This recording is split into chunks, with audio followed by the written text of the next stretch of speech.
Hi everyone. എന്ത് പറയുന്നു? All are good? Great. I am also good. Welcome back to my YouTube channel. Okay. ഇന്ന് actually ഞാൻ ഡിസയറിനെ പറ്റിയിട്ടാണ്, ഡിസയറിനെ പറ്റിയിട്ട് കുറച്ച് കാര്യങ്ങൾ പറയാമെന്ന് വിചാരിച്ചിട്ടാണ്. ശരിക്കും പറഞ്ഞാൽ the motivation to succeed comes from the burning desire to achieve a purpose. ഒരു പർപ്പസ് നമ്മൾ സെർവ് ചെയ്യുമ്പോൾ നമുക്കൊരു ബേണിംഗ് ഡിസയർ ഉണ്ടെങ്കിലാണ് നമ്മളത് അച്ചീവ് ചെയ്യാൻ നമ്മൾ പ്ലാൻ ചെയ്യുക. Actually burning desire is a must for achieving a purpose or a goal. Napoleon Hill അറിയാലോ, ഒരു ഫേമസ് ഇംഗ്ലീഷ് റൈറ്ററാണ്. തിങ്ക് ആൻഡ് ഗ്രോ റീച്ച് എന്ന് പറഞ്ഞ ബുക്കുകളൊക്കെ എഴുതിയ ഒരു വ്യക്തിയാണ്. അദ്ദേഹം പറഞ്ഞത്, whatever the mind can conceive and believe the mind can achieve. എന്നതിൻ്റെ അർത്ഥം കൺസീവ്, സങ്കല്പിക്കും, ബിലീഫും നമ്മുടെ മനസ്സിനെ ആക്കിയെടുക്കാൻ പറ്റുമെങ്കിൽ പിന്നെ നമ്മുടെ മനസ്സ് അത് അച്ചീവ് ചെയ്യാനുള്ള ശ്രമം തുടങ്ങുമെന്നുള്ളതാണ് നെപ്പോളിയൻ ഹിൽ പറഞ്ഞിരിക്കുന്നത്. ഒരിക്കലും ചെറിയൊരു യങ് മാൻ സോക്രട്ടീസിനോട് ചോദിച്ചു, what is the secret of success?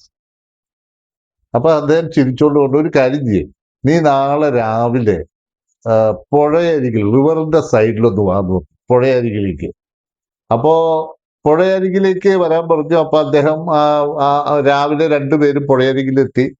അദ്ദേഹം സോക്രട്ടീസ് ചെറുപ്പക്കാരന്റെ കൈ പിടിച്ചു പറഞ്ഞു, നമുക്ക് പുഴയിലേക്ക് ഇറങ്ങി നടക്കാമെന്ന് പറഞ്ഞു. രണ്ടുപേരും കൂടി പുഴയിൽ ഇറങ്ങി നടക്കാൻ തുടങ്ങി. നടന്ന് കുറച്ച് കഴിയുമ്പോൾ നമുക്കറിയാല്ലേ, നമ്മുടെ വെള്ളം നമ്മുടെ കഴുത്ത് വരെ ആവും. അവിടെ വരെ എത്തി തുടങ്ങി. അങ്ങോട്ട് എത്തിക്കഴിഞ്ഞപ്പോ സോക്രട്ടീസ് കുറച്ചൊരു ശക്തിമാനാണ്, കുറച്ചൊരു ശക്തിയുള്ള ആളാണ്. അദ്ദേഹം ഈ യങ് മാന്റെ തല പിടിച്ച് ആ വെള്ളത്തിലേക്ക് അങ്ങോട്ട് മുക്കി.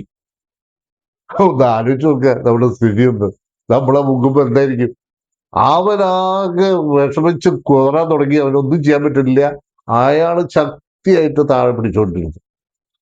കുറച്ച് കഴിഞ്ഞപ്പോ ആക്ച്വലി നമുക്കറിയാലേ, നമുക്കൊരു നീല കളറാവാൻ തുടങ്ങും, ഒരു തുടക്കം എന്ന് പറയും. ആ സമയത്ത് അദ്ദേഹം ആ തല മുകളിലേക്ക് എടുത്തു എന്നുള്ളതാണ്. മുകളിലേക്ക് എടുത്തപ്പോ ആക്ച്വലി എന്തായിരിക്കും ആദ്യം ചെയ്തിട്ടുണ്ടാവുക? നമ്മൾ അങ്ങനത്തെ ഒരു സിറ്റുവേഷനിൽ നമ്മളൊന്ന് ഒരു വായു കിട്ടാൻ വേണ്ടിയിട്ടില്ല, ആദ്യം ഒരു ദീർഘശ്വാസം വിടും, അത് കഴിഞ്ഞാൽ വായു ഒന്ന് ശ്വസിക്കും, നമുക്ക് ജീവൻ കിട്ടിയ പോലെയാവും അല്ലേ? അദ്ദേഹം ചോദിച്ചു, നീ ഈ വെള്ളത്തിന്റെ അടിയിൽ കുറച്ചു നേരം ഇരുന്നുല്ലോ, അപ്പൊ നിനക്ക് ഏറ്റവും അധികം വേണ്ടത് എന്താ നിനക്ക് ഫീൽ ചെയ്ത് ചോദിച്ചു. അപ്പൊ പയ്യൻ പറഞ്ഞു, എയർ, വായു. അപ്പൊ അദ്ദേഹം പറഞ്ഞു, that is the secret of success. അതായത് അദ്ദേഹം പറഞ്ഞത്, when you want success as intensely as you wanted air under water, then you will have it. There is no other secret എന്നാണ് പറഞ്ഞത്. അതായത് മനസ്സിലായില്ലോ അല്ലേ?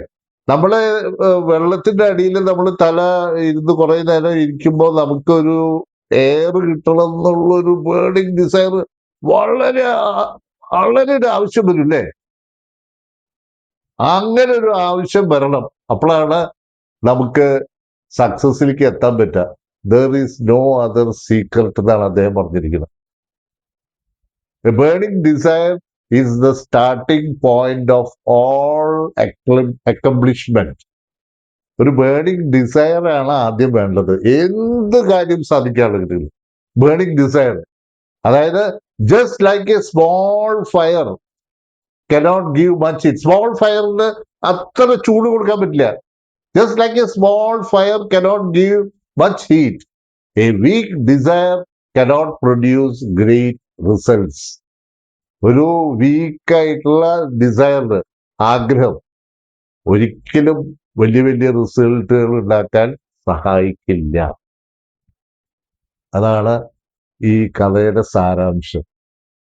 അതായത് ഏത് പ്രവൃത്തി ചെയ്യുമ്പോഴും നമ്മൾ പറയും ഒരു ഗോൾ അച്ചീവ് ചെയ്യണം, സ്വപ്നം വേണം എന്നൊക്കെ പറയുമ്പോഴും ആ ബേണിംഗ് ഡിസയർ ആണ് ഏറ്റവും ആവശ്യം നമ്മുടെ അക്കംപ്ലിഷ്മെന്റ്, നമ്മുടെ കാര്യസാധ്യതയിലേക്ക് എത്താൻ.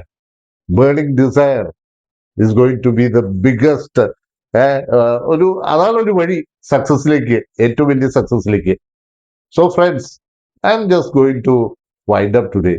I think you have understood what I want to communicate to you. നിങ്ങൾക്ക് എന്താണ് അറിയേണ്ടത് എന്റെ കമ്മ്യൂണിക്കേഷൻ നിങ്ങൾക്ക് ക്ലിയർ ആയി എന്ന് വിചാരിക്കുന്നു.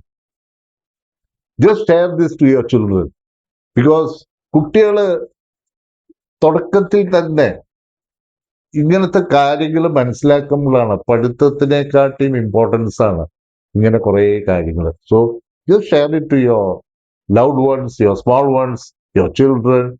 എല്ലാവർക്കും ഇത് കൊടുത്ത് let them enjoy life.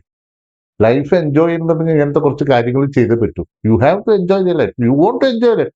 That's why you are here in this beautiful world. ദൈവങ്ങൾ വിട്ടിരിക്കുന്നത് just to enjoy life. Okay, so I'm just going to wind up. Take care. I love you all. Bye bye.